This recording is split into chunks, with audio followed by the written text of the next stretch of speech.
Vous avez coupé le cordon et on vous a retrouvé donc chez vous, nouvellement chez vous, dans cet établissement avec Marie-Pierre, bien sûr. Et avant cela, direction le marché de Roanne. C'est là, bien sûr, où sont les meilleurs producteurs, en compagnie de vos deux filles, César et Léo. Et c'est Philippe Aiguepers et Julien Heurtier qui vous ont accompagnés. Bienvenue sur le marché de Roanne. Alors là, il y a donc Léo, c'est mon fils, César est par là, son frère. C'est important pour nous de voir, de se nourrir, de saisir voilà, ce qui se passe et non pas être seulement dans sa cuisine, à être livré. 2,70 s'il vous plaît. Ça vous vient comment, l'idée d'un plat? La vue, le regard, être attentif, croquer, mais là, j'ose pas. Sucré, acidulé, très ferme. Oh, elle est bonne. Très bonne. Délice d'or. On fait comment pour ne pas grossir quand on goûte toute la Mange journée? des pommes. C'est mon rêve de perdre du poids.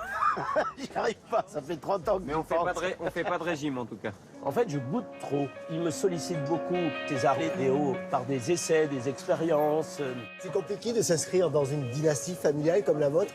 Difficile, non. Parce qu'on est dedans. Mais après, Faut trouver sa place. faut faire ses preuves. C'est pas parce que mon père est un grand chef que je serai un grand chef. On a beau être le meilleur, peut-être le meilleur du monde ou essayer de l'être un jour, faut jamais oublier que les gens viennent chez nous pour passer un bon moment, pour découvrir quelque chose. Et nous, on est là pour ça. Donc il faut rester simple, il faut rester accueillant, il faut rester voilà, des petits aubergistes province. On y va, les gars. Le marché, est-ce que c'est votre spécialité? Ah non, je la laisse à mon mari et à mes enfants, mes deux garçons. Mon truc, c'est l'aménagement d'une maison et de l'art de vivre. Alors on arrive dans la salle de restaurant que l'on a baptisée le Bois sans feuilles. Et cette salle de restaurant, qui est construite en L, encadre ce chêne qui a, on imagine, 150 ans. Moi, j'aime pas quand il se dirige vers l'hôtel, hein, je vous le dis. Il va me changer les objets que j'ai mis, les vases de place et tout, donc je repasse derrière. C'est pas grave, hein, mais ça fait 30 ans que ça dure, que c'est comme ça. Je crois que cette partie à lui, c'était uniquement la Oh, cuisine. non, pas du tout. Des fois, il aime bien se mêler de mon domaine. Par contrariété.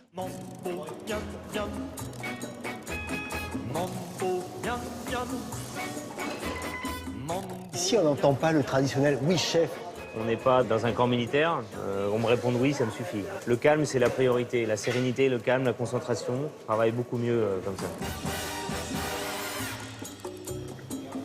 Vous voyez, la cuisine, ça commence par ça, par l'expérience du goût. On a goûté ça, on ne peut pas l'oublier. C'est la racine De l'endive, ouais. Avec un peu d'orange, de noix et de plus de coriandre. De quoi vous êtes le plus fier ici? Des collaborateurs, des hommes qui m'entourent. Et de mes fils. Combien de personnes? 18 ans de cuisine. Il y a combien de femmes? Malheureusement, trop peu. Je regrette vraiment, hein. Je suis désolé de ça, mais c'est encore pas un métier qui attire suffisamment les femmes. Il est comment, votre père, en cuisine? Il est exigeant, il est rigoureux, il est curieux. Sois un peu plus haut quand tu...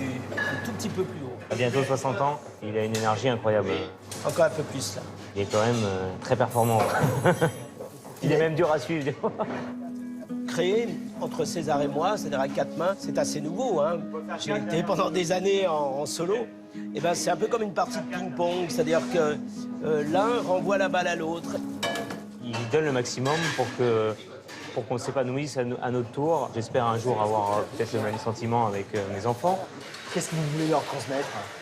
Le goût du travail bien fait. Moi, je pense que quand on a ça, en esprit d'entreprise, le client est heureux.